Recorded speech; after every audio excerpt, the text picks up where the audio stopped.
People think monsters hide in shadows. They don't.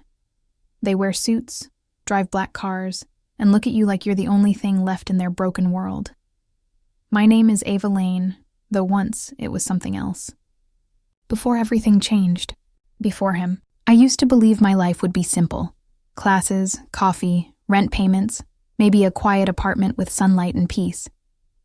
I was the kind of girl who tutored strangers to make ends meet. Not the kind who ran from men with guns or kissed someone whose hands were stained with blood. But life doesn't ask permission before it burns you alive. The day I met Adrian Moretti, I thought I'd found a job. Instead, I stepped into a world made of secrets and sins. A world that took my freedom, my innocence, and somehow, my heart. This isn't a love story. It's a confession. Because when you love someone like him, you don't walk away clean. You either break, or you become what you fear. And I'm still not sure which one I became. Ava, a quiet and hardworking college girl, took a private tutoring job to pay her rent. I said those words to myself like a promise, or a justification, the way you repeat a prayer when the room is small and the bills are big. The library smelled of dust and printer ink, a place where my hands could do honest labor. Algebra proofs, Latin declensions, the brittle bones of history dates. I liked the shape of schedules. 2 hours here, 3 hours there, predictable, measurable. Predictability bought rent and rationed worry, he answered an ad. The address was a number in the city's richer grid, not far from campus, but far enough to make me feel like I'd stepped into someone else's life. I'd been told the student was a special case. I expected a teenager, a gap in a transcript, a nervous parent. I found Adrian Moretti. He sat like a statue against the expanse of his father's parlor window. Tall, angular, a shadow folded into tailored fabric. He wore a black sweater the color of ink and a bored expression that would have been handsome on anyone else. On him, it read like a warning. He said nothing about money at first. He asked about my schedule. He watched me answer. His gaze lingered a fraction longer than was comfortable, memorizing the cadence of my sentences as if they were a map he could learn by heart.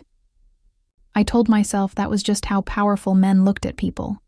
Curious, bored, owning. That first session was academic, calculus, the kind of problems that asked you to corral infinity into a box. His answers were fine. He solved the problems without ceremony. Between steps he would look at me and I felt, absurdly, like I was being evaluated in more ways than one. After, he walked me to the door and offered me a payment I hadn't expected. Cash. Thick. An envelope that smelled faintly of cigarettes and lemon cologne. "For tonight and the next 3, he said, voice low. "If you want more, we'll talk." I held the envelope tight. For the first time in weeks, I could picture my landlord smiling instead of frowning. I said yes. There was a heaviness to the air when I left that house, like the city had taken a breath it wasn't ready to release. I tried to call it curiosity. I tried to tell myself I'd made a practical choice. Tutoring the son of a man with teeth as long as the city's rumors was a reliable job. But curiosity has a shape, a small, private ache in the sternum, and sometimes aches become anchors. The roses came 3 nights later. At first they were almost comical. A single red bloom slipped beneath my dorm door with no name on the card. My roommate Mina laughed and declared me wanted, declared me desirable, declared me reckless. She snatched the rose and waved it like an accusation. "A secret admirer?" she teased, painting me bright with the sort of gossip that makes small apartments feel large. I smiled and threw the stem into a chipped vase because that was safer than admitting how the petals trembled in my palm. The card was blank. The paint on the envelope had been stamped, not written, sterile, careful. That same week, my phone hiccuped. Screenshotted homework assignments scrolled like ghosts in the corners of my apps. My lock screen flickered to static during a call. Once, on a walk home, a black sedan rolled by and paused for a beat too long at the intersection, its windows like dark mirrors. I told myself the city was always watching. Traffic lights, security cameras, late-night drivers. But even as I rationalized, the hairs on my neck stood up like an old animal alerting me to some scent I couldn't see. At Adrian's next session, his questions were not about derivatives. He interrupted my explanations as if to fold them into his own reasoning, inserting himself with a familiarity that was all wrong. "You speak softly," he said once, almost conversationally. "But your hands are sharp when you talk about numbers. Ruthless, even. Is that a compliment?" I asked, and tried to joke. He half smiled. "A promise." His fingers tapped the arm of the sofa. "I like precise things." Possessiveness arrived like a misfiled book. At first, a misplaced tone, then a sentence that didn't belong. "Where exactly do you live?" he asked one afternoon, voice casual. I answered with the name of my building and nothing more. He nodded like he'd been note-taking. But later, when I found a single rose tucked under my door again, a stratagem of ritual rather than romance, I realized his questions were more than small talk. Mina wanted me to go to the dorm board. She wanted me to call the campus police. "You're being followed," she said, handing me her phone like proof. Her worry was loud and obvious. Mine was quieter. I kept thinking of the envelope, the way that money had sat between my palms when he gave it to me, and how easy it had been to say yes. Fear crept in as a soft companion. It sat with me when I studied and whispered that the protective bubble I'd believed in was porous. But beneath the fear, something sticky and complicated, an odd pull, stuck to my ribs whenever he looked at me. It made leaving his house like stepping away from a fire, cold but unwilling. He insisted on the dinner. "It will be quiet," Adrian said over the phone, voice flat as a metronome. "Family dinner. A thank you." He called it a family dinner like that was a neutral thing. The mansion declared otherwise. Gatekeepers in black earpieces took my name, eyes sliding over me like assessment tools. The driveway was a river of marble and light. Guards stood like punctuation marks at every entry. Inside, the house was a lesson in taste. Rows of photographs, gleaming floors, the hum of servants who moved like silent mechanical things. I felt small in my thrift store dress, out of step, as if my seams quietly said temporary. Adrian's father was tall and broad and had a voice like a closing door. He didn't look at me much, but when he did, he offered a smile that could have been warm if it weren't so clinical. "The girl who tamed the prince," he said, and the room tilted. The table was long and narrow, filled with food, and with the quiet murmurs of men who talked in industry codes and the economy of suggestion. I served as a living guest, a curiosity to stir conversation. His sister asked about my studies with an interest that felt like examination. His father told stories of the family business with a nostalgic gravity, painting a world of loyalty and debts owed and collected. Adrian watched me across the table, and for the first time that evening, he reached under the table and found my hand. The touch was private and fierce. "You did well," he murmured. "You're safe here." It felt like a promise and like a threat in the same breath. That night, after the car returned me to my dorm, I lay awake and listened to the city's distant soundscape. Sirens, a train, the hum of late-night traffic. The roses on my nightstand seemed like a folly I couldn't explain away. Behind every soft petal was a reminder that the house had doors I could not open, and I had accepted entrance without truly understanding what the threshold meant. Curiosity turned dangerous in a place with velvet drapes and private staircases. I found the room by accident or design. I'm still not sure which. The house had corridors that remembered footsteps, and one night, after a tutoring session that had stretched too long into the small hours, I took a different staircase to avoid a conversation. A taste for avoidance can create its own slipstream. I pushed a door that should have been locked and found a room that was not meant for guests. Photos covered one wall, arranged like an obsessive timeline. There I was, at the library, hunched over a laptop, at the coffee shop, balancing a stack of textbooks, at the bus stop, my backpack slung on one shoulder. The angles were intimate, the kind of images a stranger should not possess. There were pictures of my apartment numbered by dates. There was one from my childhood, me at 6, a gap-toothed grin, a mother's arms around me, photocopied and pinned like evidence. Rage was the first thing that hit me, hot and immediate. My breath came in short, sharp bursts, and my hands found the collar of the sweater he'd left draped over a chair. I confronted him in the hallway where the air was thin and tasted like lemon cologne. "Why do you have pictures of me?" I asked, voice shaking. He did not look surprised. He listened to me, all the fury and confusion, then stepped close enough that I could see the lines at his eyes. He touched the corner of a photograph as if it were a relic. "I had to make sure you were real before I lost you," he said quietly. "I had to know you existed outside of the traces you left." I tried to imagine the logic from a distance and couldn't. The pieces didn't align. They were shards. "You watched me," I said, each word a small accusation. "You watched me and didn't tell. You asked to be paid," he interrupted, his tone flat. "You made an arrangement. I was careful." His calm made me tremble like a child before thunder. There was no denial in him. There was only a declaration, ownership disguised as protection. It was a twist of cruelty that felt intimate. He took me in his hands then, not violently, but with a steadiness that flattened protest. "I couldn't risk being wrong," he admitted. "People disappear when they are mistakes in my world." That phrase hung between us. The house outside hummed. Somewhere, someone fell asleep with a light switch on. My heart lodged against my ribs like a small fist. I left the room that night with more than the knowledge of his watching.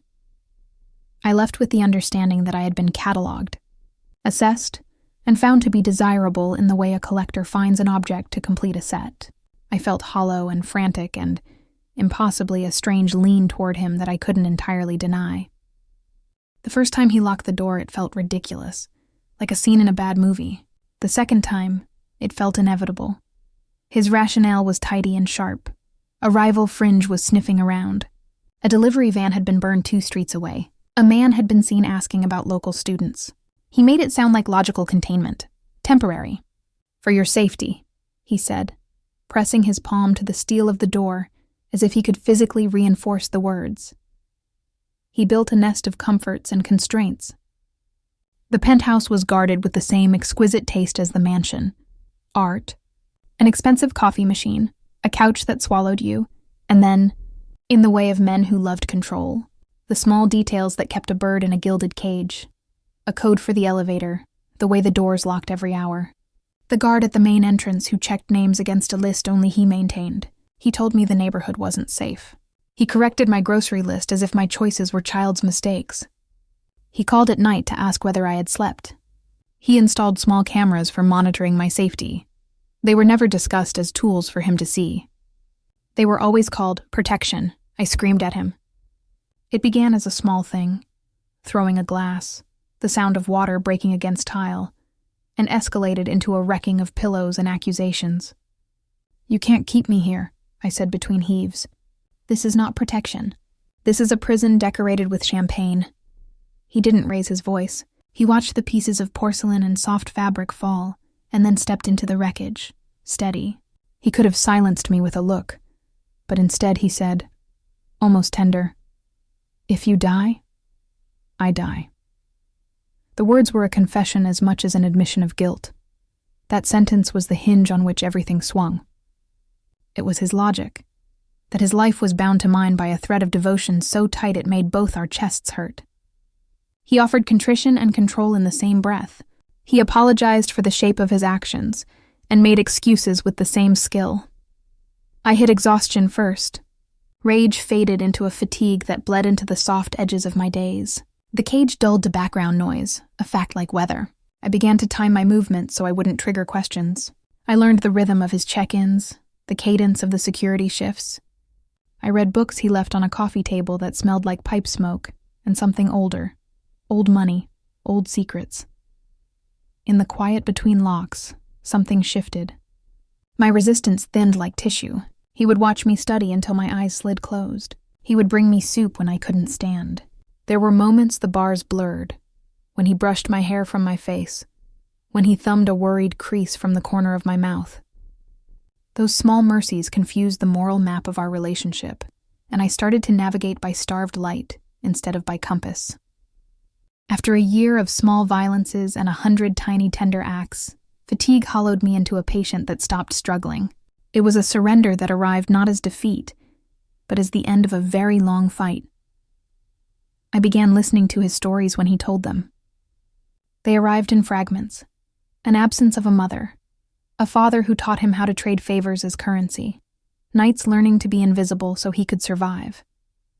He had a scar along his palm I hadn't noticed until the day I traced it with my finger, and he didn't flinch. "From a fire when I was 9, he said. "My father taught me that a burn is a lesson." I watched him at dawn, when the masks of his public life had slipped, and the exhaustion beneath his bones showed. He had a tenderness that seemed tied to his loneliness. Once, when a storm rattled the windows, he curled up on the couch and I sat beside him, our legs touching. He smelled like cigarette smoke and salt. I put my hand on his cheek, unplanned, and he closed his eyes like a man folding himself into a small, forbidden piece. "You don't have to be your father," I told him that night. The sentence was a quiet litany I'd built from the fragments of his confessions. He swallowed. "My father was a man who thought fear was a tool." "You can choose a different tool," I said. My voice was soft and steady. "You can choose not to be him." Adrian looked at me, and for a second his face was slate, and then wonderfully, heartbreakingly human.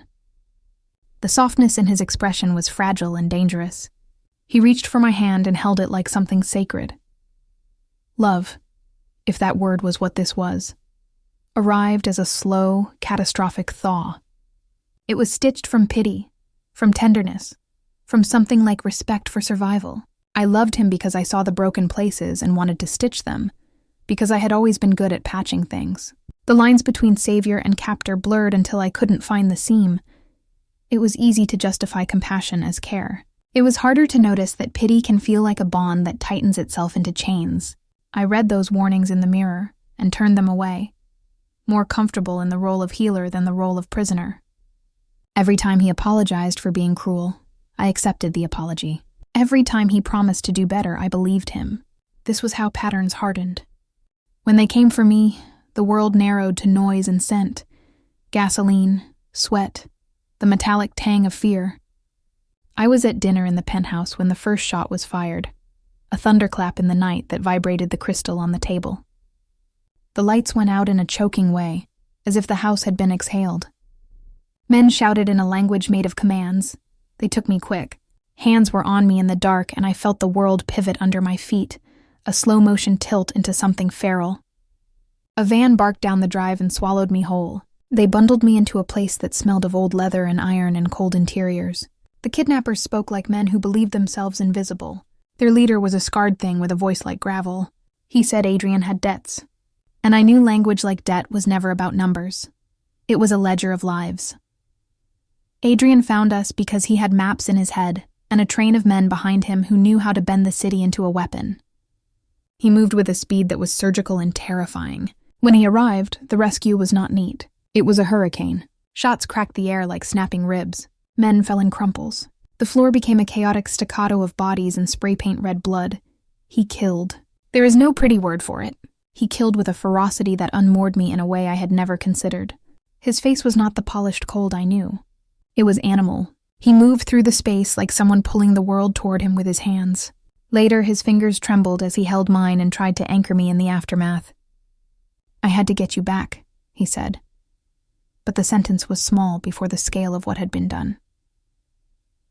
We returned to the penthouse in a silence heavy with what we had witnessed and what we had made of it. The house smelled of gunpowder and rosewater. He held me like an accusation and like a blessing. I trembled between gratitude and terror. He had saved me like a god and ruined me like a man. In that bruise of a moment, I understood the cost of his love. It bought safety and currency printed in violence. I loved him with the deep, dangerous kind of love birthed from adrenaline and relief. And in loving him, I felt the moral ground under my feet give way. After the rescue, the cage had seemed both tighter and more fragile. I realized then that safety bought with blood was not safety at all. The rescue had shown me what he would do to keep me. It had shown me what he had become. I wanted to be safe in a life that wasn't wired to his fist. I made plans with the slow, patient cunning of someone who had lived on the edge of scarcity for too long. I left a note that said I was taking a short trip, the kind of small lie people accept because the truth is brutal. I packed a bag into which I slid a gun, his gun, taken in a moment when his back was turned. The metal felt like a talisman and a threat. I learned when the guards switched. I used quiet to move like a shadow. At the train station, The air tasted of steam and stale coffee. I stood by the graffiti and the vendor selling cold sandwiches. I had rehearsed the walk away in my head 100 times. I had rehearsed the look of loss I would leave in the penthouse. I had rehearsed the small, clean life I would build where no one knew my name. He found me before the train arrived. He looked like someone who'd been carved out of grief, hollowed, raw, a man who'd been betrayed by his own hunger. He came up behind me and I turned. "You can't run from me, Ava," he said, voice a surface of calm over a current of broken things. "You are me now." For a heartbeat, the world collapsed into us. I expected him to drag me back, to clasp my arm and carry me like a prize, or like a prisoner. Instead, he stepped back. He let me go. He placed a single rose in my hand, its stem prickling between my fingers. He did not try to stop me as the train doors announced their close. "Go," he said. "Run. Live. But know the map of our names. I've memorized it." I ran anyway. I carried his rose like contraband and walked into an identity that felt fragile and new. Winter had come early that year. The sky hung low and gray, the kind that felt like it might snow but never did. Just stayed cold enough to remind you that something beautiful had once lived and died there. 6 months.